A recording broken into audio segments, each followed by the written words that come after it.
আমরা প্রান্তিক মানুষের কল্যাণের কথা বলেছি, আমরা ফ্যামিলি কার্ডের কথা বলেছি, আমরা কৃষক কার্ডের কথা বলেছি, আমরা কৃষি ঋণ মওকুফের কথা বলেছি, আমরা ইমাম মুয়াজ্জিন সহ বিভিন্ন ধর্মীয় প্রতিষ্ঠানের উপাসনালয়ের প্রধান যারা তাদেরকে ভাতার কথা বলেছি। আমরা সেই কাজগুলো ইতিমধ্যে শুরু করেছি, আপনারা লক্ষ্য করেছেন।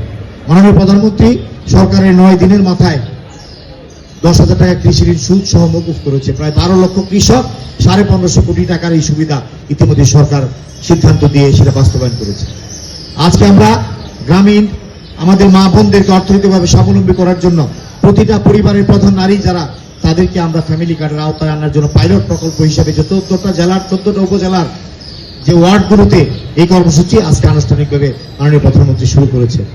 আমরা সৌভাগ্যবান, আজকে আমরা ভৈরবকে এই প্রকল্পের আওতায় পাইলট প্রকল্পে আমরা অন্তর্ভুক্ত করেছি। শিমুলকান্দির ইউনিয়নের 8 নম্বর ওয়ার্ড তুলাকান্দি গ্রামে আজকে 1010 জনকে আমরা এই কার্ডের সুবিধা দিয়েছি এবং সকাল 10টায় এই প্রোগ্রাম হওয়ার পর মাননীয় প্রধানমন্ত্রী সুইচ টিপে যখন উদ্বোধন করেছেন সাথে সাথে এই 1010 জনের মোবাইলে 2500 টাকা করে চলে এসেছে।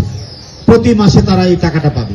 পর্যায়ক্রমে ভৈরবের প্রতিটা ঘরে ঘরে প্রত্যেকটা নারী যারা প্রধান সংসারের নিম্ন আয়ের মানুষ, হত দরিদ্র যারা, তারা এই কার্ডের আওতায় যারা ক্রাইটেরিয়ার মধ্যে পড়বেন, বেশিরভাগ মানুষ 1178 জন খানা ছিল এই তুলাকান্দি গ্রামের 8 নম্বর ওয়ার্ডে, সেখানে 1010 জন এই কার্ডের আওতায় এসেছে।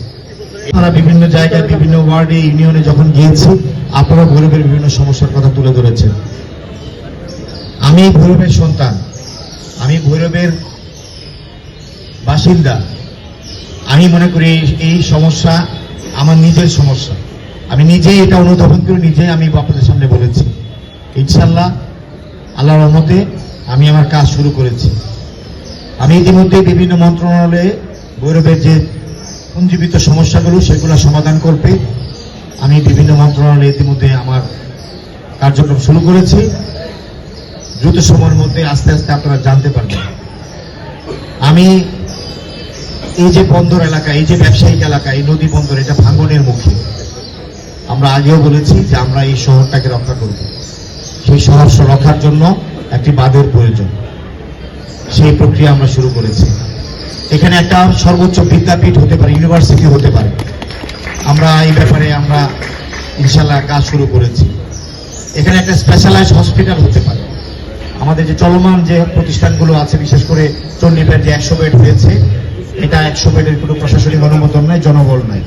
উন্নয়ন, শিক্ষা প্রতিষ্ঠানের বিল্ডিং দরকার, প্রাইমারি স্কুলের অনেক কিছু প্রয়োজন, সর্বোপরি আইন শৃঙ্খলা পরিস্থিতি। আজকে আমাদের আইন শৃঙ্খলা মিটিং ছিল, আমরা সেখান থেকে এসেছি। এখানে চাঁদাবাজ বা এখানে হাইজ্যাক, ছিনতাই, মাদক ব্যাপকভাবে প্রসারিত আছে। এটা মানুষের মধ্যে আলোচনার মধ্যে বেশি। ছিনতাইয়ের বিষয়টা আমরা সর্বোচ্চ গুরুত্ব দিচ্ছি। ইতিমধ্যে পুলিশ প্রশাসন কর্মকর্তা এখানে আছে, আমরা বলেছি ওনারা সর্বোচ্চ চেষ্টা করে যাচ্ছে। ওনাদেরও কিছু সমস্যা আছে, গাড়ির সমস্যা, লজিস্টিক্সের সমস্যা, সেগুলো আলোচনা হয়েছে। কিন্তু সবাই মিলে এটার মধ্যে আমাদেরকে ঐক্যবদ্ধ হতে হবে।